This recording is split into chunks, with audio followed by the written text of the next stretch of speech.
Bonjour, ici Pascal Evans. Bienvenue aux 20h. Vous regardez le journal télévisé de Genève, édition du 14 novembre 2017. Scandale dans le monde de la recherche scientifique. C'est dans la controverse que le professeur Moriarty Moreau a été expulsé ce matin du département de génétique de l'Université Genève, où il dirigeait des expériences sur une nouvelle souche de rats de laboratoire. Une perquisition menée dans les installations du professeur par la Commission internationale de l'expérimentation animale avait mis à jour de nombreuses violations au code d'éthique imposé aux laboratoires en génétique et un traitement cruel des spécimens de recherche.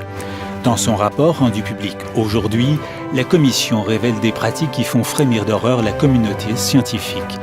Insalubrité des installations, rats mutants exposés à la lumière de manière non réglementaire, jeûnes prolongés obligeant les spécimens à s'entre-dévorer et traitement inadéquat des morsures faites au personnel du laboratoire sont quelques-unes des pratiques soulevées.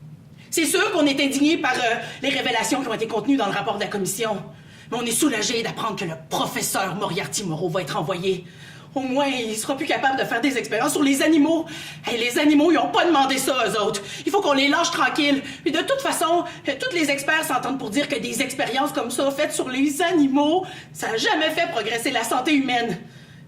Pour que des expériences comme ça fonctionnent, il faut que ce soit fait directement sur des humains. Ce scandale scientifique prend désormais des proportions internationales puisque le professeur Moriarty Moreau aurait déjà quitté la Suisse pour passer les fêtes au Canada puis s'y installer définitivement, échappant ainsi aux amendes imposées en vertu des infractions commises dans son laboratoire. Il aurait accepté la présidence de la fondation de l'asile du docteur Moreau, un asile pour malades mentaux fondé par son grand-père, le réputé psychiatre Hector Moreau.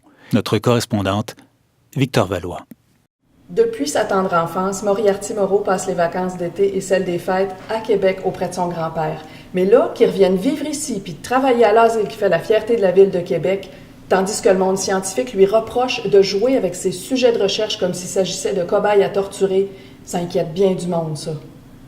Bon, on va espérer qu'il adopte enfin la vision de son grand-père dont la maxime a toujours été « Les êtres humains ont besoin de compassion ».